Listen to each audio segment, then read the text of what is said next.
El siguiente mensaje es una presentación del ministerio Tiempo de la Gloria de Dios.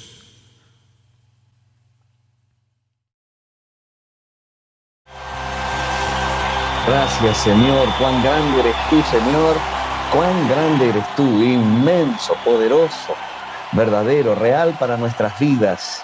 No hay otro como tú, Señor. Gracias que nos permite sumarnos a los miles de millones de seres angelicales, de ángeles, que están en el trono adorando tu santo nombre. Te pedimos inspiración ahora, Señor, sobre la palabra, para que la palabra soltada sea dirigida por ti y que toda palabra de hombre sea atada en el nombre poderoso de Jesús y que solo tu voz se haga escuchar. Te amamos, te adoramos, te bendecimos, te entronamos y te damos gracias por tu presencia en este lugar. Amén y amén. Amén, Señor. Muy bien, queridos. Qué lindo verlos nuevamente. Gracias, Señor. Queridos, vamos a estar entonces trayendo la palabra que el Señor ha inspirado para hoy y, por supuesto, queremos que estemos atentos porque hay algunas cositas ahí que queremos impartir, que queremos enseñar. Entonces, le decíamos que, bueno, estamos entrando, por así decirlo, ya estamos en el cuarto día de nuestro ayuno congregacional de estos 10 días previos a Pentecostés, y es un día sagrado, el Pentecostés,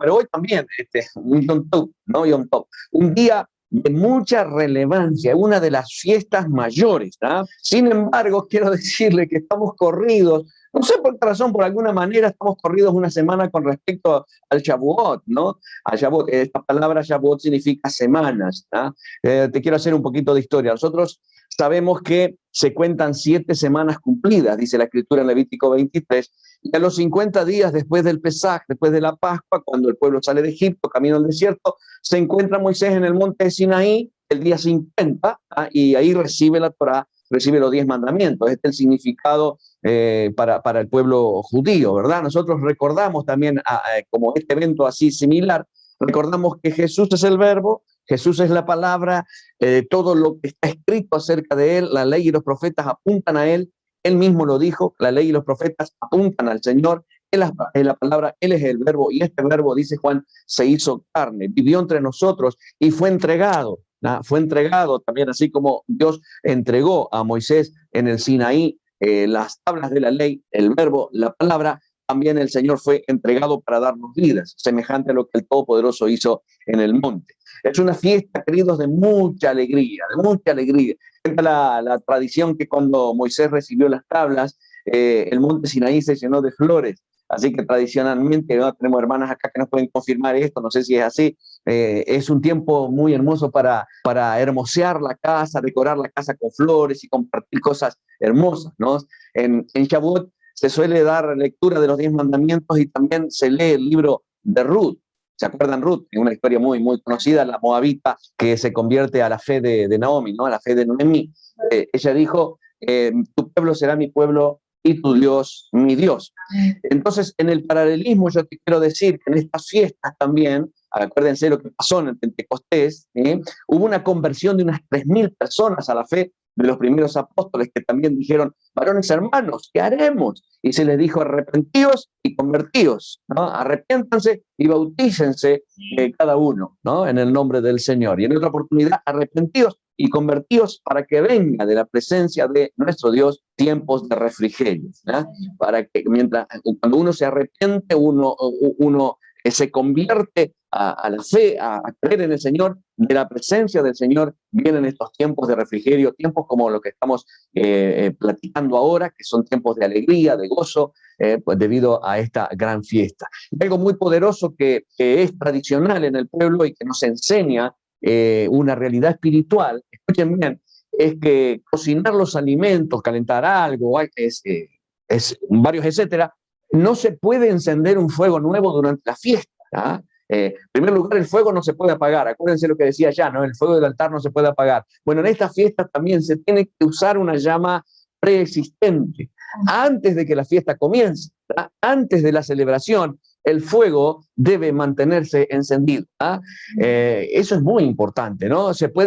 Lo que se puede hacer es transferir el fuego de una llama preexistente a otra llama, pero el fuego no se puede apagar. Decirle a tu compañero, el fuego no se puede apagar. Fuego no se puede. No se puede apagar el fuego. Escúchame, en esta semana nosotros vamos a mantener la llama encendida, la expectativa en el Señor, el anhelo de su presencia, los tiempos de refrigerio. Vamos a estar atentos para estar orando, ayunando, bendiciendo al Señor, alabándole, para que nuestra llama siempre esté encendida y que cuando venga la fiesta, por así decirlo, estemos todos celebrando con fuego. ¿Está? Entonces, el pueblo judío lo celebra desde hoy, de la puesta del sol de hoy, creo que es así, ¿verdad? Hasta la puesta de sol del martes. Y bueno, queridos, al igual que aquellos 120 discípulos que quedaron allí esperando en obediencia la promesa del Padre, nosotros también estamos en obediencia, expectantes y orando y ayunando para que nuestro Pentecostés del próximo domingo 23, donde vamos a ser empoderados desde lo alto. ¿Ah? Ahora, pero quiero decirte una cosa. El Pentecostés no puede llegar sin una Pascua. O dicho de otra manera, ¿no? El Shavuot no vendría sin un Pesaj, sin un cordero inmolado que nos salve de la muerte. Y de una decisión, no puede venir si no hay una decisión de nuestra parte de vivir apartados completamente de la levadura del pecado. Acuérdense que se celebraba 7 días, 7, algo completo, apartado del pecado, de la levadura del pecado. No podría haber un Pentecostés sin una salida de Egipto, sin pasar a través del Mar Rojo, que significa, hasta por su mismo color, significa la sangre del Señor Jesucristo. Es decir, para nosotros Pentecostés no viene si previamente no hubo una cruz. ¿Ok? Si no hubo una cruz. Y te voy a explicar por qué. Por eso es que nosotros hoy, con la pastora, queremos hablarte del significado de la cruz, su historia, y qué significa en realidad la invitación de Jesús cuando le dijo a sus discípulos: si alguno quiere venir en pos de mí, ¿se acuerdan? Tome su cruz. Entonces, la cruz, como la conocemos hoy, no siempre tuvo una connotación positiva. Estuvimos hablando en una consejería con uno de los hijos espirituales que nos soltó este concepto y nos encantó, y le pedí: dame un poquito de pique, ¿no?, para estas cosas, y realmente él está aquí conectado y va a escuchar, porque me gustó mucho y ahora le damos la forma por la inspiración del Señor. Entonces, te decía que la cruz, como la conocemos hoy, no siempre tuvo un significado bueno. En los días del Señor Jesucristo, el gobierno romano mataba a los criminales clavándolos en una cruz de madera. Y según los escritos romanos, ahí se afirma que la crucifixión era el suplicio más cruel y más doloroso de todos. Impresionante. Solía aplicarse a esclavos, pero también a libres no romanos, por crímenes de robo, de homicidio, de traición o de sedición. ¿Ah? O sea que la crucifixión fue y es una de las formas más dolorosas de morir y una de las formas más crueles de ejecución.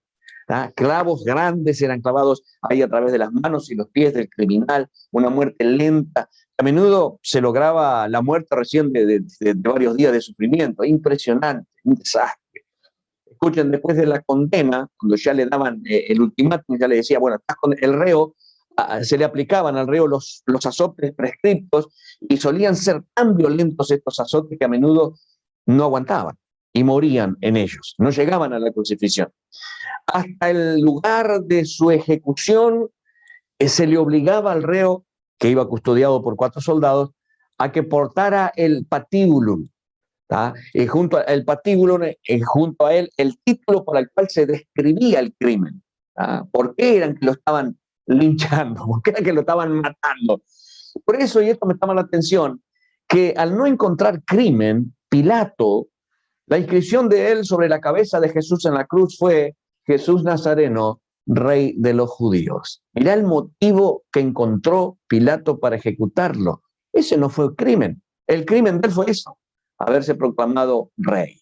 Entonces, ese era un aspecto horrible, horrible. La muerte causada por el intenso dolor debido a la flagelación, la herida de los clavos, la posición incómoda que dificultaba la respiración, además de la deshidratación por la pérdida de sangre, ¿no? Y por la fiebre. Eso producía una sed insoportable. Jesús dijo: tengo sed, ¿se acuerdan? Tengo sed, y le dieron a beber vinagre.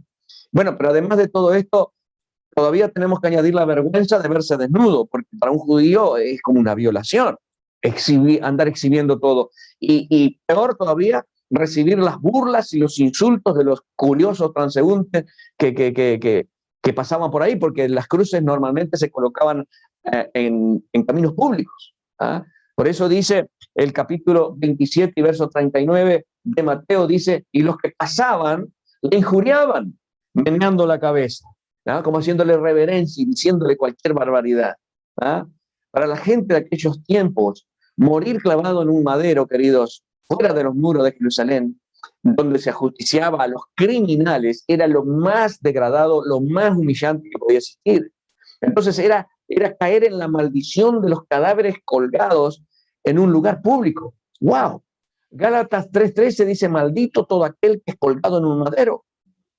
Cuando Jesús les hablaba de la cruz a sus discípulos, escucha bien, la visión de los discípulos era muy diferente a la que tenemos nosotros ahora. ¿Ah? La cruz era el instrumento de tortura de los romanos. Era el instrumento, el peor usado por excelencia. Ahí conjugaba todo el dolor, era una muerte lenta y vergonzosa, dejada para los peores criminales. Con razón tenían un miedo bárbaro de enfrentar la cruz. El miedo a la cruz era el poder de los romanos. El miedo a la cruz era el poder de este pueblo sobre las colonias conquistadas. Era una señal de opresión, ¿tá? De yugo. Y bueno, eso los mantenía a todos sin levantarse y sin rebelarse, porque escúchame, si tenían que pasar por eso. El miedo a la muerte y la vergüenza los mantenía esclavos a todos los pueblos conquistados, bajo su yugo de opresión, temiendo levantarse contra Roma. En Hebreos 2, el capítulo 14 y parte del 15, dice que Jesús vino para destruir por medio de la muerte al que tenía el imperio de la muerte. Amén. Esto es, al diablo, y librar a todos los que por el temor a la muerte estaban durante toda la vida sujetos a servidumbre. Mirá vos, increíble. Jesús vino en carne y sangre, dice el versículo anterior, para destruir justamente al que tenía el imperio de la muerte. ¿Por qué? Porque el que tiene temor a la muerte, según este versículo, uno se sujeta a servidumbre, es decir, se hace esclavo y vive con miedo, vive con Julieta. ¿Por qué? Porque tiene miedo de morir. Por eso Jesús, conociendo todo esto, vino y murió en esa cruz. Y fue tratado como el peor de los criminales, aunque no había cometido ningún delito. Pasó vergüenza, pasó un dolor extremo, impresionante. Pero a nosotros, escuchá bien, la cruz fue el instrumento de salvación, de reconciliación. Lo que antes era la señal de miedo, la señal de opresión, luego de la muerte y de resurrección del Señor, se convirtió en la bandera de la iglesia, una señal de vida, una señal de reconciliación, de esperanza, de libertad, de sanidad, de salvación.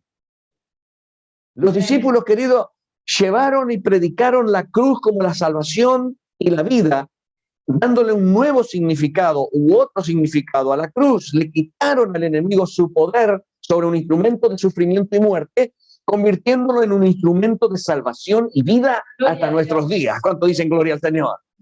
Claro, querido, nosotros acá en el cristianismo, la cruz es el encuentro del amor de Dios y de su justicia. Jesucristo, lo que hablábamos anteriormente, es el Cordero de Dios que quita el pecado del mundo, dice Juan 1:29. La referencia de que Jesús, como el Cordero de Dios, apunta a la institución de la Pascua judía de Éxodo 12. Acuérdense, a los israelitas que se les ordenó que sacrificaran un cordero sin mancha y untaran con su sangre en los dinteles y en los postes de sus casas.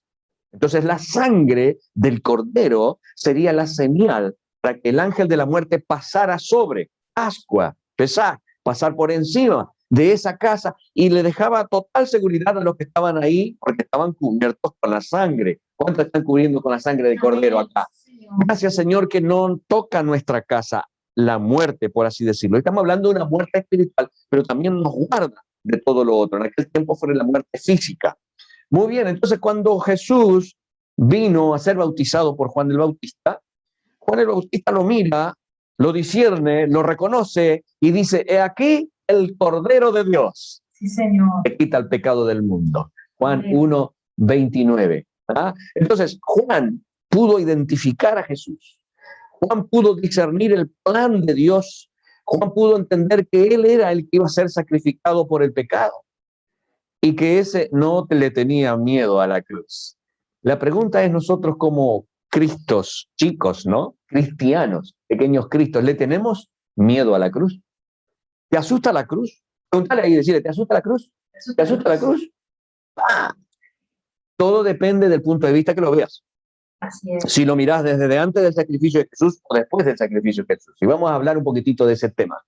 En Mateo capítulo 16 y verso 24, entonces Jesús dijo a sus discípulos, si alguno quiere venir en pos de mí, niéguese a sí mismo, tome su cruz y sígame. Amén. Digan conmigo, si alguno quiere. Si alguno quiere. Si alguno quiere. Esto no es una imposición, amigos, no es una obligación. Esto es cuestión de una decisión personal. Si alguno quiere, códialo ahí, decirle, tú decides. Tú decides. Tú decides, querido. No te están agarrando así diciendo, vos tenés que... No. Si alguno quiere, dijo el Señor, ¿cuántos quieren ir en pos de Él? Amén, Señor. Ahora, ¿qué significa esto? Bueno, si alguno me quiere decir, bueno, si alguno quiere seguir mis pasos, dijo Jesús, ya que yo soy el camino, bueno, síganme. Si alguno quiere mañana estar donde yo hoy estoy, yo soy el camino. Este es el proceso. Y como solemos decir, un viaje muy largo comienza con un primer paso. ¿Cuál es el primer paso que marca Jesús acá? Lo primero, niéguese a sí mismo. La pregunta es, ¿estás dispuesto? ¿Estás dispuesto? Niéguese a sí mismo. ¿Qué es negarse a sí mismo? Jesús dijo, ejemplos he dado para que como yo hice, vosotros también hagáis. Entonces él se tuvo que haber negado a sí mismo. ¿Qué hizo él? ¿Qué fue lo primero que hizo? Se despojó de sí mismo. Digan, se negó a sí mismo. Se negó a sí mismo. En Filipenses capítulo 2, versículos 6 y 7, el cual, siendo en forma de Dios, no estimó el ser igual a Dios como cosa que aferrarse, sino que se despojó a sí mismo. Escucha, ¿en qué contexto está Pablo escribiendo estas cosas? ¿Qué nos está queriendo enseñar? ¿Qué es lo que nos quiere decir? Porque vos podés decir, sí, pero yo no soy Dios para no aferrarme a esas condiciones. Bueno, pero ¿qué significa entonces? Despojarme a mí mismo. ¿Qué significa? Bueno, la explicación, ¿dónde está? Está en el versículo 4 y 5. Siempre estamos hablando de Filipenses 2. Ese es el versículo clave. Dice así, no mirando cada uno por lo suyo propio, sino cada cual también por lo de los demás. Este es el contexto. Esta es la explicación. El versículo anterior dice, no mirando cada uno por lo suyo propio, sino cada cual también por lo demás. E inmediatamente Pablo nos exhorta en el versículo 5, haya pues en vosotros este mismo sentir que hubo también en Cristo Jesús. Mirá por dónde viene la mano. Le quiero decir esto, es imposible negarme a mí mismo pensando solo en mí, pensando solo en lo mío, pensando solo en lo que tengo, pensando en lo que me falta, pensando en satisfacer mis gustos, pensando en satisfacer mis deseos, yo primero, yo segundo y yo tercero. No. Seguramente vos me podés preguntar, pero ¿tengo que dejar de pensar totalmente en mí? No dice eso. Dice que no deberías mantener tu mirada solo en lo tuyo, enfocado solamente en tus cosas, sino también velar por los demás a tal punto de sacrificar lo tuyo propio para beneficio del otro. Muy rápido te lo dije. No, está fácil. Escuchen, solo una persona que esté dispuesta a negarse a sí misma en esta magnitud estaría dispuesto a tomar su cruz cada día. Entonces, hoy en día, este concepto de tomar la cruz como que ha perdido un poquito el significado original, ¿no? Normalmente utilizamos el tomar la cruz para dar a entender una situación incómoda, una situación molesta, mi hijo que tiene problema es mi cruz que debo cargar. No. O alguna persona, y bueno, ¿será que morir pobre es mi cruz? Y bueno, yo tengo que hacer, ¿qué va a hacer? No tiene que ver con esto. Escuchen, cuando el Señor Jesús les enseñaba esto, fue antes de su muerte.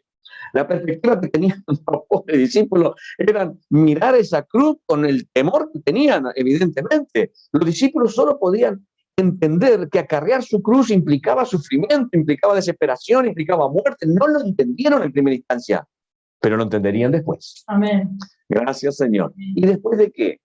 Solo lo pudieron entender, escuchen bien, solo lo pudieron entender después que vieron la gloria de la resurrección. Sí, Señor.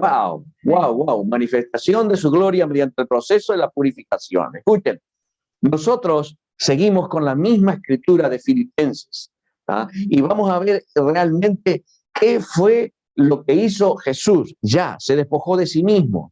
¿Por qué? Porque pensó en los demás. Y acá en el versículo Allá. Versículo 8 dice, y Jesús, estando en condición de hombre, se humilló a sí mismo, haciéndose obediente hasta la muerte y muerte de cruz. Mira lo que hace el Señor.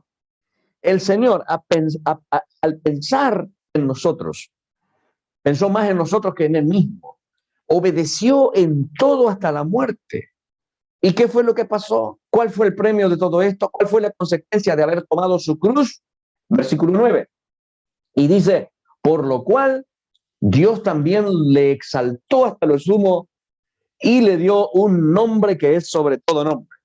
¡Wow! Decirle a tu compañero, la exaltación te espera. La exaltación te espera, que somos exaltados en la misma proporción que nos humillamos para servir y dar vida a los demás. Señor. Nosotros seguimos el mismo proceso que el Señor. Todo lo que Él hizo aún desde que se inició las cosas, antes de que el mundo fuese, nosotros lo estamos siguiendo ahora paso a paso. Somos exaltados a medida, cuanto más nos humillamos para servir y para dar vida a los demás, más exaltación tenemos. Y los discípulos no lo pudieron entender. Cuando fueron revestidos de poder con el Espíritu Santo, recién lo pudieron entender. Lograron entender que vale la pena padecer lo que Jesús padeció en ese proceso de crucifixión. ¿Qué padeció Jesús en ese tiempo? Burlas, menosprecios, incomprensiones, juicios mal fundados, rechazo, dolor, soledad. ¡Wow! Oh, estaba bravo el asunto. Entonces, tomar la cruz cada día implicaba morir a su yo, morir a su ego, cambiar sus prioridades egoístas por las prioridades del reino, someter su voluntad a la voluntad del rey. Entendieron que Jesús realmente les había mostrado el camino a seguir. Él dijo, yo soy el camino, la verdad y la vida. Nadie puede venir al Padre si no es a través de mí. Entonces no puedes pretender la corona de gloria sin antes la corona de espinas. Es imposible resucitar sin haber muerto. Entonces, por eso Mateo capítulo 16 y versículo 25 dice, porque todo el que quiera salvar su vida, la perderá. Y todo el que pierda su vida por causa de mí, la hallará.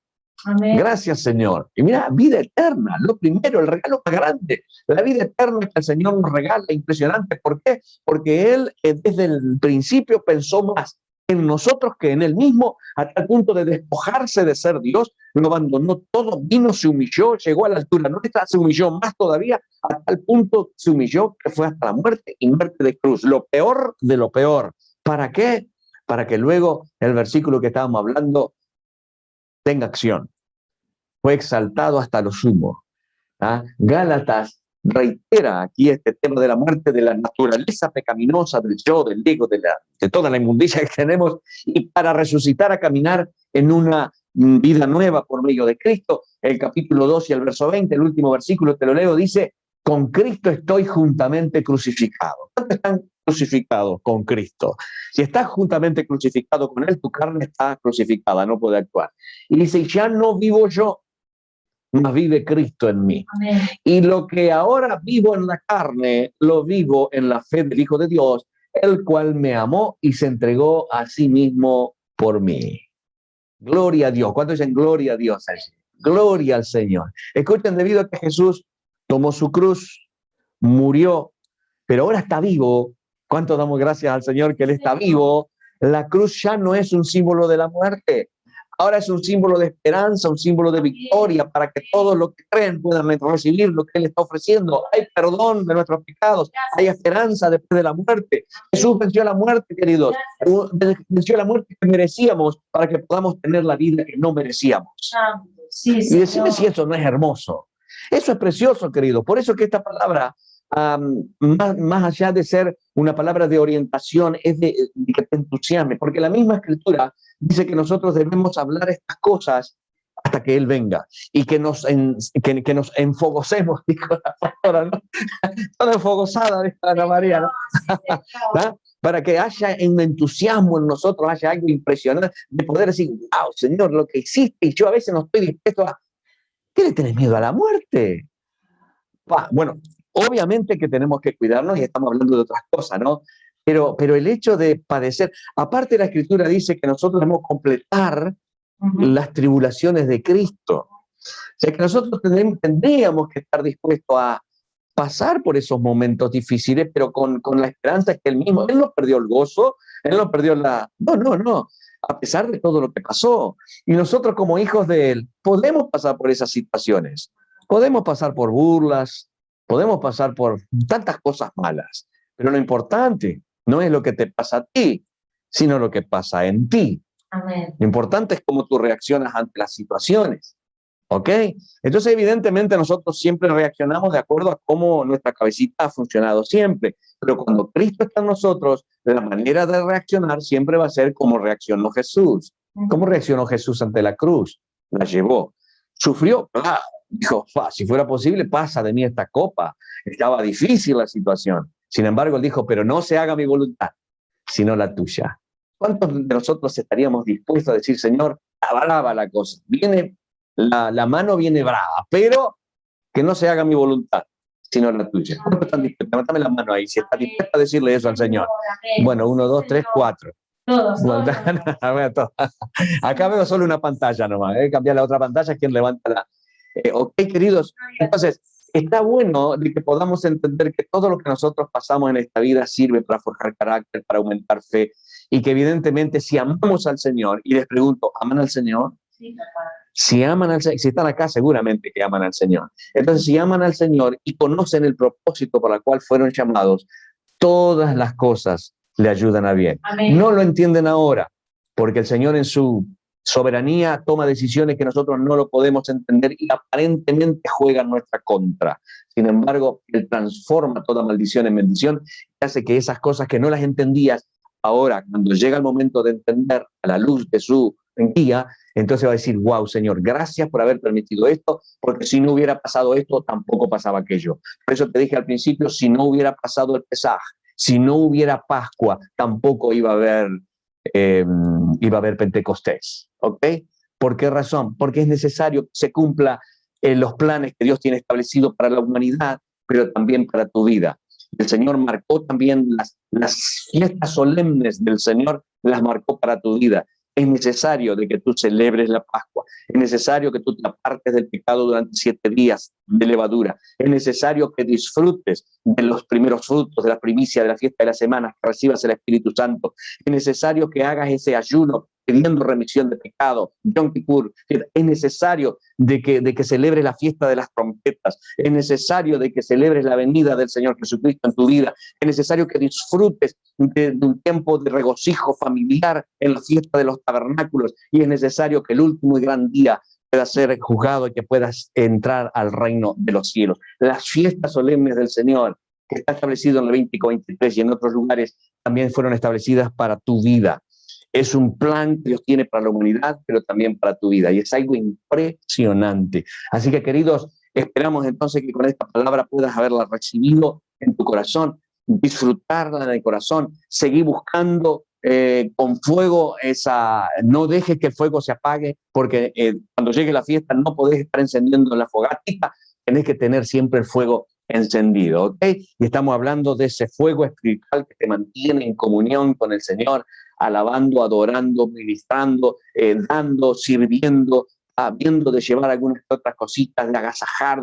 Esto es un tiempo de felicidad. Cuando llegue el tiempo de Pentecostés, día 50, que quiere decir del griego, ok, lo vamos a disfrutar. Y los estamos esperando entonces para celebrar este lindo evento el próximo domingo. Lo vamos a hacer a las 19 horas en la iglesia de los Nazarenos, ¿ok? Bueno, a esta hora estamos entonces, por el calendario hebreo, estamos celebrando el Shavuot, así que ahora, ¿no? En este mismo momento, ya al verse la primera estrella, ya se oculta el sol y ya empieza, y hasta el martes van a estar de esa manera. Nosotros estamos corridos, pero en el mundo espiritual vamos a implementar esto para que podamos entender cómo Dios obra de una manera tan precisa, tan eficaz, tan directa, y no hay ninguna contradicción en su palabra. Amén. ¿Okay? Sí, Señor. Sí, Jesús. Sí, muy bien. Voy a pedir entonces ahora que mi esposa pueda estar orando. Vamos a estar inclinando el rostro, por favor, y en esta administración, atente ahí, porque va a hacer la oración dirigida por el Espíritu Santo, pero va a ir ministrando tu corazón. Inclina tu rostro, por favor, pastora. Gracias, Espíritu Santo, Señor, en esta tarde. Señor, te damos gracias por tu palabra que ha hablado a nuestros corazones, Señor, tu palabra que nos ha ministrado, Señor, tu voz que hemos escuchado atentamente, y te damos gracias, Señor, porque mi Padre, tú eres el ejemplo, el todo para nosotros, nuestro Señor, pero Señor, eres nuestro camino, Señor, eres nuestro camino por donde ir, cómo hacerlo, de qué manera. Por eso venimos delante de ti, Señor, en primer lugar, reconociendo nuestra debilidad, Amén. reconociendo, Señor, que muchos de nosotros muchas veces no queremos llevar esa cruz porque es contraria a nuestros deseos, contraria a nuestra naturaleza, contraria a nuestra manera carnal de pensar. Pero mi Padre, te pedimos, Señor, en el nombre de Jesús, que seas tú, Señor, el que nos guíe, nos ayude, nos enseñe a cargar esa cruz. Amén, Señor, a Señor. ser como tú, a despojarnos como tú te despojaste, a quitar de nosotros, Señor, todo lo que no tiene que estar, a renunciar a aquellas cosas, Señor, que aún pudiéndolas hacer, como no es favor a tu reino, como no es de bendición para ti, Señor, quitarlo de nosotros. Señor, el llevar nuestra cruz, Señor, renunciar a todo aquello que me quite de estar contigo, que me quite de estar en tu presencia. Señor, despojarnos y negarnos aún nuestros deseos, por amor a tu nombre, por amor a tu obra, por amor a tu reino, Señor, quitar de nosotros todo egoísmo, toda altivez, todo orgullo, toda soberbia, Señor, todo lo que queremos hacerlo para tener beneficios solamente para nosotros. Señor, queremos rendir eso, Sí, Señor. Señor. Sí, Queremos Jesús. ser como tú. Señor, tú eres nuestro Señor, tú eres nuestro camino, tú eres nuestro ejemplo. Sí, Y así Señor como Jesús. tú queremos ser. Señor, en el nombre de Jesús de Nazaret, pon en nosotros esa pasión, pon en nosotros ese fuego, pon en nosotros la obediencia, pon en nosotros la entrega, Señor, Sí, Señor. pon en nosotros el hacer tu voluntad, Padre. Señor, está difícil esta situación, pero yo decido una y otra vez que no se haga mi voluntad, que no sea como yo quiera, sino que se haga tu voluntad, en el nombre de Jesús. Sí, Señor. Señor, que en este tiempo que estamos preparándonos para Pentecostés, Señor, en el nombre de Jesús, Señor, tú puedas revelarte a nosotros, revelarnos a nosotros, Señor, porque queremos ser transformados, Señor, entender que el tomar la cruz tiene que ver a entender dónde estamos sentados justamente contigo en los lugares celestiales, que el tomar la cruz también tiene que ver, Señor, el entender de que, Señor, estamos contigo, hay vida, hay esperanza, Señor, en el nombre de Jesús, Señor, que todo lo que esté padeciendo no se compara con la gloria venidera, Amén. que lo que estoy viviendo ahora, Señor, no se compara con el destino de gloria que tú tienes preparado para nosotros. Por eso, en el nombre de Jesús de Nazaret, enséñanos Sí, y Señor. revélanos, mi Padre, Señor, como tú lo hiciste, Señor, qué significa llevar la cruz, Señor, y en el nombre de Jesús, prepáranos en esta semana para este tiempo de Pentecostés que tendremos el Sí, próximo Señor. fin de semana, Sí, Señor Señor, Jesús. en el nombre de Jesús de Sí, Nazaret. Señor. Amén y Amén. amén. Gloria a Amén. Dios. Amén. Qué lindo, queridos. Fue una presentación del ministerio Tiempo de la Gloria de Dios.